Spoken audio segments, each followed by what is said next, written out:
Hello everyone, আসসালামু আলাইকুম।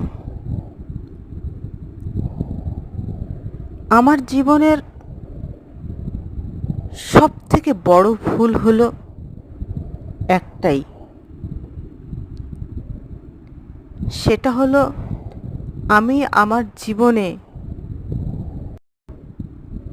আমার জন্য কিছু ভাবিনি।